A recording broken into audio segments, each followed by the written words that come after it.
Magandang gabi po sa ating lahat. Welcome po sa ating online Bible study. Kumusta naman po ang bawat isa? Salamat sa Panginoon, salamat sa Diyos dahil tayo po ay nandirito upang mag-aral ng salita ng Diyos. Ang ating pong topic, ano ang kahulugan ng maging tagasunod ni Kristo? Pero bago po ang lahat, samahan niyo po ako sa isang panalangin. Aming Diyos, Ama na makapangyarihan sa lahat, maraming salamat po sa mga oras na ito na kami po ay makapag-aral ng iyong mga salita. Pagpalain niyo po, Lord God, ang aming pong mga salita mo na aking pong dadalhin sa gabi ito at buksan niyo po ang bawat puso at bawat isip, Panginoon, ng lahat po na makapanood ninyo. At ako ng iyong lingkod na pinagkatiwalaan mo, Panginoon, itago niyo po ako sa iyong likuran at kayo na po ang magsalita para sa akin. Maraming salamat po, Panginoon. Ito pong aking panalangin. In Jesus' name we pray. Amen. Amen. Muli, magandang gabi po sa ating lahat. Ang tanong po, ano ang kahulugan ng pagiging tagasunod ni Kristo? Una po, nakikita at kinikilala ng isang tagasunod ni Kristo ang pagkakaroon ng Diyos at ang kanyang karapatang mamuno. Amin po. Una po, basahin po natin sa unang Korinto 29 verse 10 hanggang 13. Sabi dito, sa harapan ng mga tao ay tuwang-tuwa si David sapagkat siya ay nagpuri kay Yahweh at sinabi niya, karapat-dapat kang purihin magpakailanman, Panginoon, ang Diyos ni Jacob at at ang aming Ama. Sa iyo ang kadakilaan, ang kapangyarihan, ang karangalan at ang pagtatagumpay pagkat ikaw ang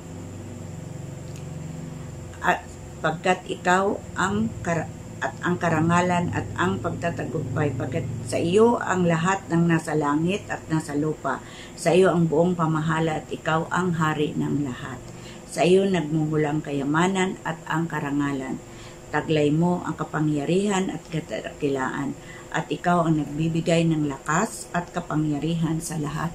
Pinasalamatan ka namin, O Diyos, at pinupuri ang iyong kadakilang pangalan. Amen po. Hallelujah. Mahalagang kilalanin natin ang kapangyarihan ng Diyos. Amen po ba? Maraming tagasunod si Kristo, kabilang na doon sa unang kronika, kabilang na si David dito sa unang kronika natin pong binasa. Siya po'y kumikilala sa kapangyarihan at sa ating panalangin. Amin po. Maging si David po, kinikilala po niya ang kapangyarihan ng Diyos, kanyang pinupuri at kanyang pinasalamatan. Tanong, sino sa huli ang may kontrol at sa kung ano ang mangyayari sa earth, sa iyo, sa mundong ito? Mahalagang kilalanin na walang sino man sa mundong ito kabilang ang ating mga sarili at ang mga nasa mga kapangyarihan. Amen? Sa huli, ang Diyos pa rin ang may kontrol ng lahat ng ito.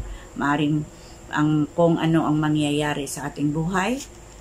Amen? Maging ang pangyayari sa maaring tayo ay mawala ng ating pamilya, o maging ang mga oras na at pagtatapos ay maaaring mangyayari sa anumang punto. Di ba po? Ang Diyos lang po ang may kontrol ng lahat. Maging sa kabilang banda, ang mga pagpapala ay maaaring mangyayari sa atin buhay sa oras na hindi natin inaakala. Di ba po? Ang Diyos po ang lahat po na may kontrol ng lahat ng ito. Basahin po natin ang mga ngaral po sa chapter 3 verse hanggang 1:8. Ang lahat ng pangyayari sa daigdig ay nagaganap sa panahon ng itinakda ng Diyos. Amen po ba? Lahat po yan itinakda ng Diyos. Ang panahon ng pagsilang at panahon ng pagkamatay. Ang panahon ng pagtatanim at panahon ng pagbunot. Amen po. Ang panahon ng pagpatay at panahon ng pagpapagaling. Ang panahon ng pagiba at panahon ng pagtatayo. Ang panahon ng pagluha at panahon ng pagtawa, ang panahon pagluluksa at panahon ng pagdiriwang, ang panahon ng pagkakalat at ng mga buto at panahon ng pagtitipon ng mga ito, ang panahon ng pagyayakap at panahon ng paglalaya, ang panahon ng paghanap at panahon ng pagkawalay Yun, ang panahon ng pag-iingat sa isang bagay at panahon ng pagtatapon. Amen?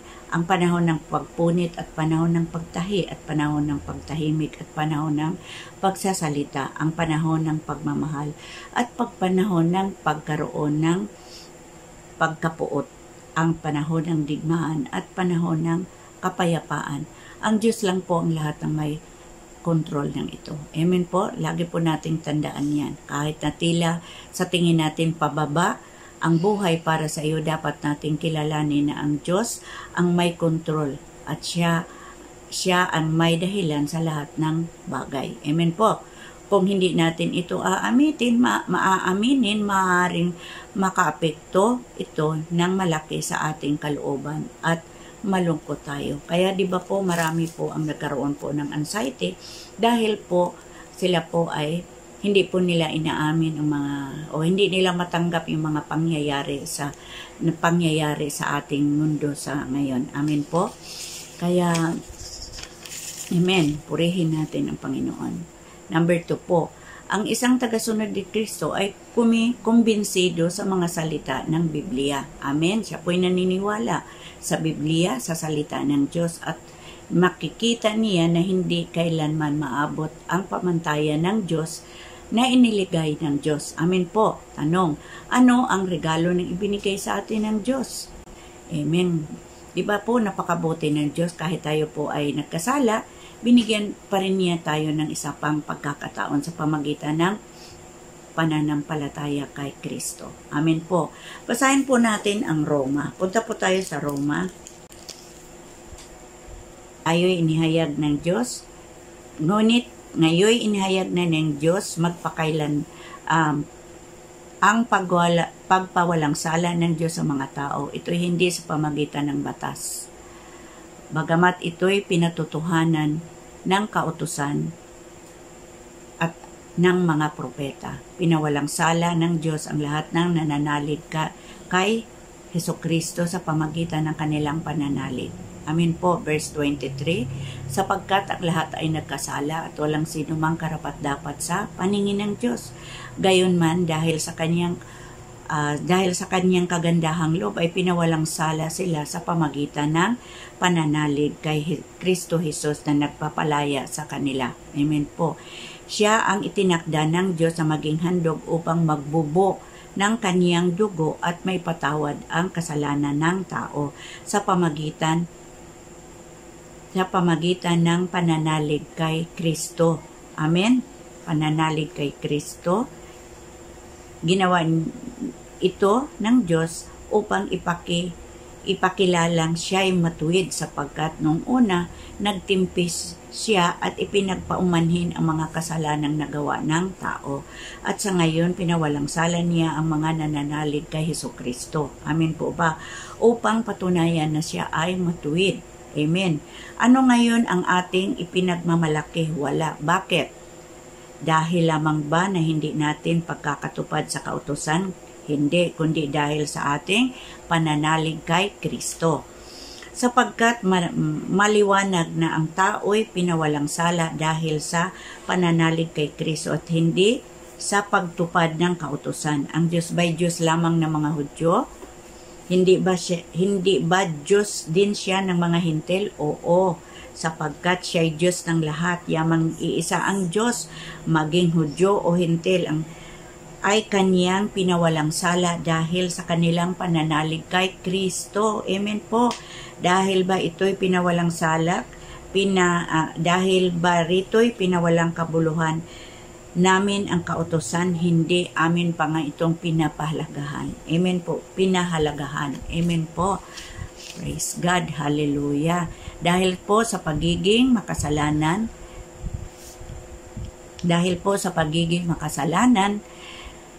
sa pagsilang ng tao, nagmana tayo ng kasalanan at hindi natin maiwasang magkasala kahit na ayaw nating gawin ito. Amen po ba?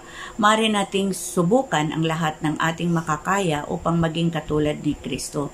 Ngunit patuloy tayong nagkukulang dahil tayo ay tao lamang. Amen po ba? Basahin din po natin ang Roma 7. Roma 7 po, 13. Sabi po dito, ibig ba ninyong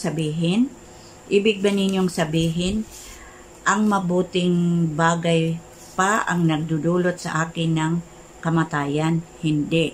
Ang kasalanan ang pumatay sa atin sa pamagitan ng mabuti at sa pamagitan ng utos. Sa gayon, napatunayan kung gaano kasama ang kasalanan. Amen. Alam ninyo na ang espiritual ang kautusan. Ngunit ako'y makalaman at alipin ng kasalanan. Hindi ko maunawaan ang aking sarili sapagkat hindi ko ginagawa ang ibig ko. Hibagkos ang bagay na kinasuklaman ko ang sila kong ginagawa mo.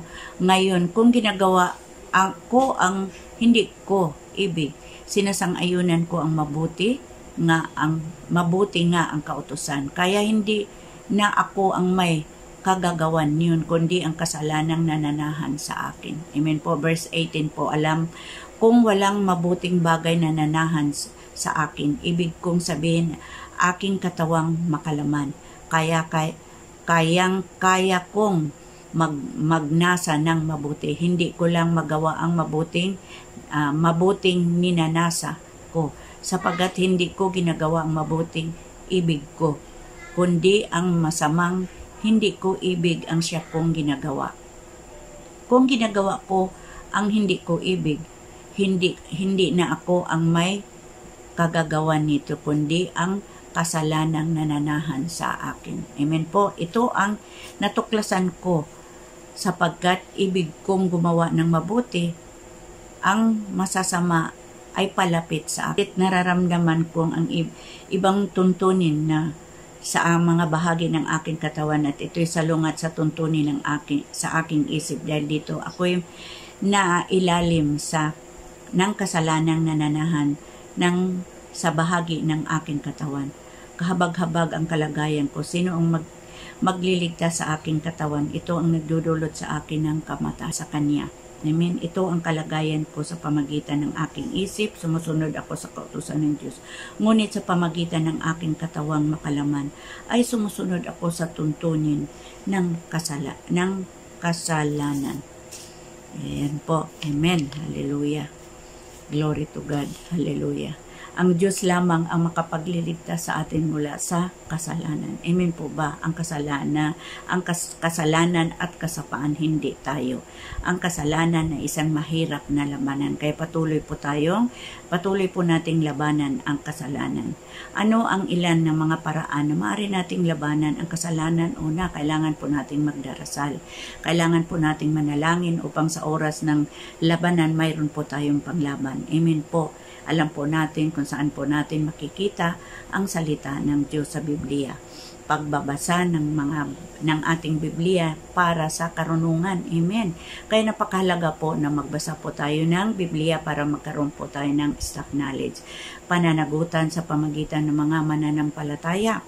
Amen. At pakikisama sa ibang mga mananampalataya. Kaya kailangan natin ng karunungan, kailangan natin ng kaalaman sa Biblia para mayroon po tayong masasabi doon po kasi panagutan po natin ito sa ating kapwa mananampalataya kung sa mga oras na kailangan niya po tayo. Amen? Amen. At kailangan din po natin ng fellowship katulad ng prayer meeting, Bible study. Amen. Mga gawain ng araw ng linggo, kababaihan, kalalakihan, kabataan. Ito po yung mahalaga po sa mga mananampalataya kasi ito po isang pagtitipon po ng mananampalataya para magpalakasan, magbabagi na ng mga testimony at mag-share ng salita ng Panginoon. Kaya napakahalaga po ang tatlong ito. Amen. Ang isang tagasunod, number 3 po, ang isang tagasunod ni Kristo ay tinanggap ang katotohanan na ang kanilang mga gawa ay karapat-dapat sa kamatayan, at kung walang interbensyon ng Diyos o pakikialam ang Diyos, sila ay mawalang magpakailanman. Amen po. Basahin po natin ang Roma 6:19-23. Sabi dito, nagsasalita ako sa karaniwang paraan para madali niyong maanawan kung paano ipinailalim ninyo sa inyong sarili ang kautusan ang ipinailalim ninyo sa inyong sarili ang karumihan at sa kasama ang paalala ng palala. Ngayon na may ihandog ninyo ang inyong sarili sa katwiran at pagiging banal ninyo. Amen po. Noong alipin pa kayo ng kasalanan, hindi kayo saklaw ng katwiran. Ngunit ano nga ang napala ninyo sa mga bagay na iyon ikinihiya ninyo ngayon? Ang kauwian ng mga ito ay kamatayan. Diba po? Ngunit ngayon, pinawalang sala kayo mula sa kasalanan. Ngayon, alipin na ng Diyos. Amen po ba? Ang natamo ninyo'y kabanalan at ang katwirang buhay na walang hanggan. Amen po. Sa 23 po, sapagkat ang kamatayan, ang kabayaran ng kasalanan, ngunit ang kaloob ng Diyos ay buhay na walang hanggan. Amen. Ni Kristo Jesus na ating Panginoon. Amin po. Malinaw na nakasulat sa Biblia na karapat-dapat tayong bigyan ng buhay na walang hanggan kasama ng ating Panginoong Hesukristo. Pipiliin mo bang maging alipin ng kasalanan o alipin ng Diyos? Siyempre, pipiliin ko maging alipin ng Diyos. Bakit? Maaari lamang kaming pumili ng isa o isa pa. Number 4, malaki ang kagalakan at pag-asa ng isang tagasunod ni Kristo sa katotohanan. Tinanggap ni Hesukristo ang kaparusahan para sa kabanalan at binuksan ang kanilang daan patungo sa langit. Basahin po natin ang unang Pedro. Basahin po natin unang Pedro 4:12. Mga minamahal, huwag ninyong pagtakhan na itinuturing na di pangkaraniwan ang mabibigat na pagsubok na inyong dinaranas. Verse 13, sa halip magalak kayo sa inyong pakikihati sa hirap ni Kristo. Magiging lubos ang inyong kagalakan kapag nahayag ang kanyang kadakilaan. Mapalad kayo pagkat kayo inilpusta dahil kay Kristo sapagkat sumasa inyo ang dakilang espiritu, ang espiritu ng Diyos. Huwag nawang mangyaring maparusahan ng sinuman sa inyo bilang mamatay tao, magnanakaw, saralin o mapanghimasok sa di niya dapat panghimasokan. Ngunit huwag ikahiya ninyo man kung sino maparusahan dahil sa pagiging Kristiyano. Amen po ba? Bagkos, magpasalamat siya sa Diyos sapagkat taglay niya ang taguring ito. Dumating na ang panahon ng paghuhukom at ito'y magsisimula sa mga hiniram ng Diyos. At kung sa atin magsisimula, ano ang magiging wakas nito? Amen. Sa mga hindi sumusunod sa mabuting balita ng Diyos. Tulad ng nasa kasulatan.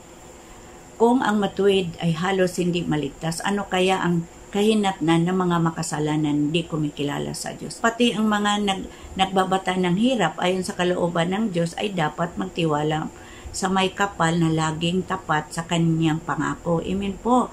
Itinalaga nila sa kanya ang kanilang sarili sa pamagitan ng ginawa ng mabuti. Amen. Ipagkatiwala natin sa may kapal ang lahat ng kanyang mga pangako kasi ang pangako niya ay totoo. Amen.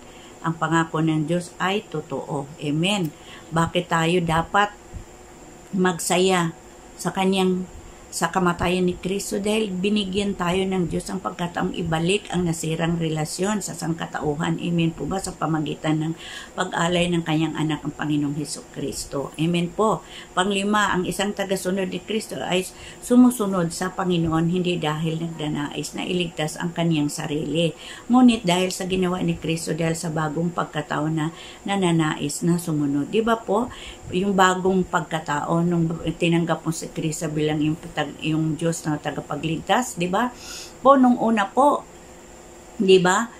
Nasa karumihan ka pa sa kasalanan, nasa kadiliman, pero nung pinatawad ka na, bagong nilalang ka na. Kaya nung bagong nilalang ka na, lagi kang nagnanais ng para sa Diyos. Amen po, hindi po para sa iyong sarili. Amen po. Basahin po natin ang pangalawang Juan po. Pangalawang Juan, sabi dito,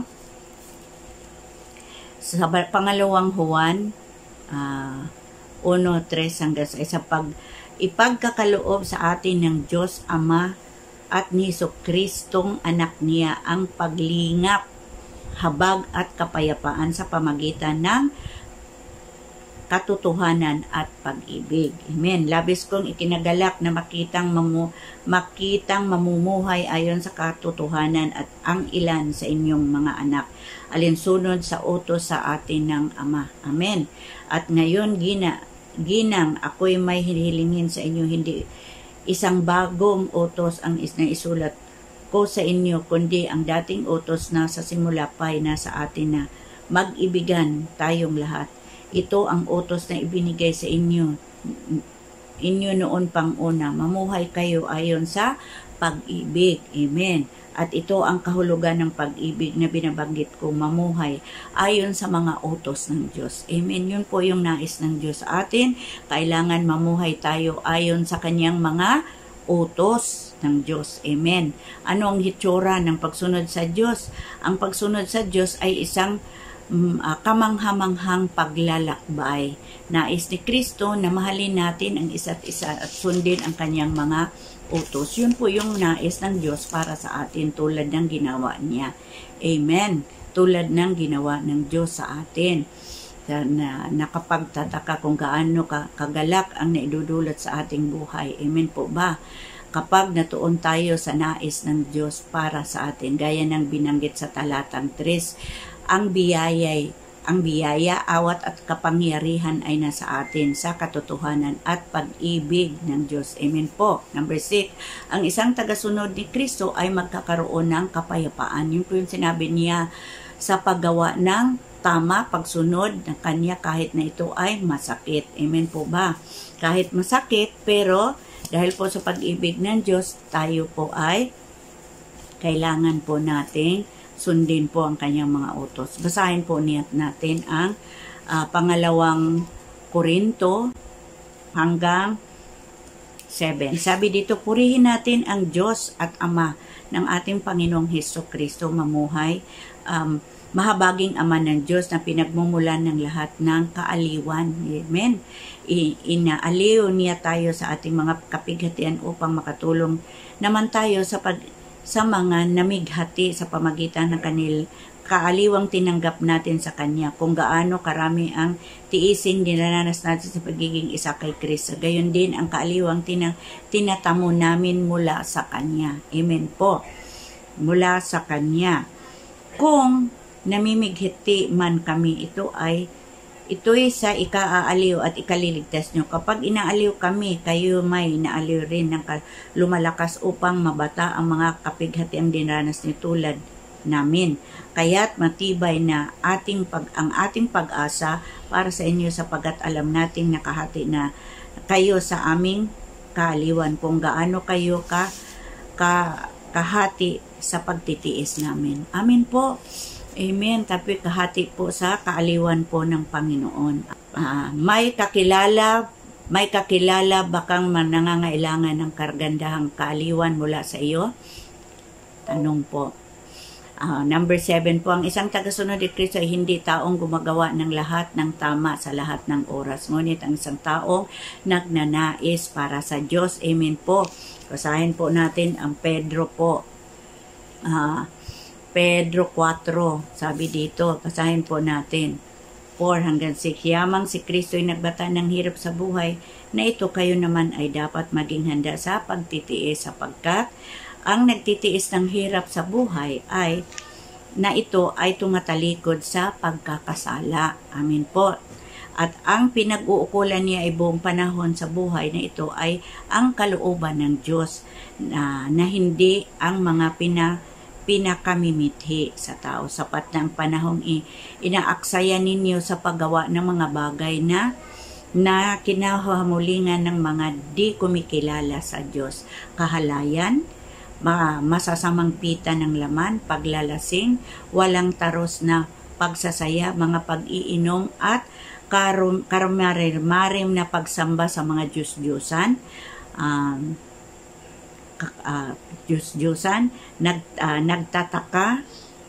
nagtataka nga sila kung bakit hindi na tayo sumasama ngayon sa kanila. Kasi dati kasama kayo, ngayon nung tinanggap ninyo ang Panginoong Hesus, iba na kayo sa kanila. Amen po ba? Ngunit nananagot sila sa nahahatol sa mga buhay at mga patay. Ipinangaral din ng mabuting balita ang mga patay upang mabuhay pa rin sila sa piling ng Diyos bagamat inabot na sila ng kamatayang itinanakda ng tao. Amen po. Amen. Hallelujah. Praise God. Hallelujah, Jesus. Amen. Ano ang itsura ng nagnais sa Diyos? Kung mahal mo ang iyong kapwa, gaya ng iyong sarili, nais mo na maalis ang kasalanan sa mundo, ikaw ay nasa tamang landas. Ang kailangan din natin, ibahagi natin ang salita ng Diyos sa kanila upang maging sila man ay makakilala sa Panginoon. Amen po ba? Amen. Kailangan atin pong ibahagi ang salita ng Panginoon. Amen sa kanila. Amen. Basahin po natin sa Santiago 3. Ngunit ang may karunungan mula sa Diyos, una sa lahat ay may malinis na pamumuhay. Siya ay maibigin sa kapayapaan, mahinahon, mapagbigay, mahabagin, at masipag sa paggawa ng mabuti. Hindi nagtatangi at hindi nagkukunwari at namumunga ng katuwiran, ang binhi ng kapayapaan, inihahasik ng tao, maibigin sa kapayapaan. Amen. Yun po, yun. Yun daw yung taong maibigin sa kapayapaan. Amen po. Hallelujah. Hallelujah. Sa verse, na tayo, number 8, ang isang tagasunod ni Kristo, hindi isang taong laging nananalo sa laban sa kasalan, kundi taong patuloy na lumalaban. Amen po. Sabi dito sa unang Korinto 16:13, unang Korinto 16:13, maging handa kayo at magpakatatag sa inyong pananalig. Magpakatapang kayo at magpakatibay. Amen. Kailangan po natin ay laging handa sa pananalig kay Kristo at magpakasipag at magpakatapang at magpakatatag po tayo sa Panginoon. Amen. Dapat nating magtiyaga at manatiling matatag habang tayo ay nahaharap sa mga tukso. Amen. Dapat nating gawin ang lahat ng ating makakaya upang labanan ang mga pagbibigay ng tukso. Amen po ba? Basahin po natin ang 2 Timoteo. Punta po tayo sa 2 Timoteo. Puspusin akong lumalaban sa paligsahan. Natapos ko na ang dapat kong takbuhin, na natili akong tapat sa pananampalataya. Verse 8, kakamtan ko na ang korona ng tagumpay at ang araw na iyon ng Panginoon ay siyang makatarungang hukom, ang magpuputong sa akin ng korona, hindi lamang sa akin, kundi lahat ng nananabik sa muli niyang pagparito. Amen. Biro mo, ang Panginoong Hesus siya yung magpatong sa atin ng korona sa ulo natin. At hindi lang sa atin, sa lahat pong nananalig sa Panginoong Hesus. Kaya patuloy lang po tayong mananalig sa Panginoon. Pangsyam po, ang isang tagasunod ni Kristo ay isang disipulo, isang alagad, isang lingkod o followers ng Diyos. Amen. Basahin po natin ang Mateo po. Sabi dito, ang 11 alagad ay nagpunta sa Galilea sa bundok na itinuturo sa kanila ni Jesus. Nang makita sila ni Jesus, siya'y sinamba nila bagamat may ilang nag-alinlangan sa kanya. Lumapit si Jesus at sinabi sa kanila, ibinigay na sa akin ang lahat ng kapangyarihan sa langit at sa langit at sa lupa. Sabi po ng Panginoong Jesus. Kaya humayo kayo at gawin ninyong alagad ko ang lahat ng nasa bansa at bautisman niyo sila sa ngalan ng Ama at Anak na ng Espiritu Santo. Kaya yun po, inutusan po sila ng Diyos na ipangaral ang salita ng Panginoon sa lahat ng bansa. Amen. O sa buong mundo ang salita ng Panginoon. Amen po. Sabi to, ang tatlong katangian ng isang disipulo? Ang isa daw yung gumagawa ng disipulo. Amen. Nag-disciple siya. Amen. Katulad ng ginagawa natin. Pangalawa, hinahamon ng isang disipulo ang iba na magpabinyag at kumakatawan sa pagtatanggap kay Kristo at pangakong sundin ang kanyang mga turo. Yun po yun. Kaya mayroon po tayong baptism of the of the water. Tuwing ginagawa po natin ito, tuwing pong bakasyon, Marso, ginagawa po ito. Kaya lang sa ngayon wala muna. Amen po. At ano pa tinuturo dito na ituro yung salita ng Diyos. Ito ikatlo. Ang isang disipulo ay nagturo sa iba at yung tinuturoan niya, ituturo din niya sa iba pagkatapos niyang turuan. Amen po. Maraming salamat po. Nawa po mayroon po kayong napulot po sa ating pong pinag-aralan sa gabing ito. Nawa po ating pong yung pong natanggap po natin na kaligtasan po, nawa po ibahagi po natin ito sa iba upang sila man ay makakilala sa Panginoon. Amen po ba? At patuloy po natin na i-share ang mga salita ng Panginoon kasi yun po yung nais niya. Amen. Dahil po sa pag-ibig ng Diyos sa atin, tayo po ay naligtas at karapat-dapat lang na ibalik po natin ito. Natanggap natin itong libre, ibahagi po natin itong libre sa mga tao, sa pamilya natin na hindi pa nakakilala, sa kaibigan at sa mga taong hindi pa naabot ang salita ng Panginoon. Kaya maraming salamat po sa gabing ito at salamat po sa inyong pakikinig, sa inyong oras at salamat po sa Panginoon. Tayo po ay manalangin. Amen. Hallelujah. Amang Diyos sa makapangyarihan sa lahat, salamat po sa mga salita mo na amin pong napag-aralan sa gabing ito. Lagi mo itong ipaalala sa bawat isa sa amin, ang mga salita mo at na amin pong itong mabahagi sa iba pong mga tao, Panginoon, upang sila din ay makakilala sa iyo. Maraming salamat po, Panginoon. Pagpalain niyo po ito. Ito pong aming panalangin. In Jesus' name we pray. Amen. Amen. Magandang gabi muli sa ating lahat at patuloy ko po kayong inanyayahan na patuloy po nating tangkilikin ang ating pong mga online Bible study. Ang lahat po ng ating pong mga gawain po, prayer meeting, ang lahat po mga devotion po natin, ating pong itong tangkilikin at yung gawain po natin sa araw ng linggo. Amin po. Magandang gabi muli sa ating lahat. God bless you all.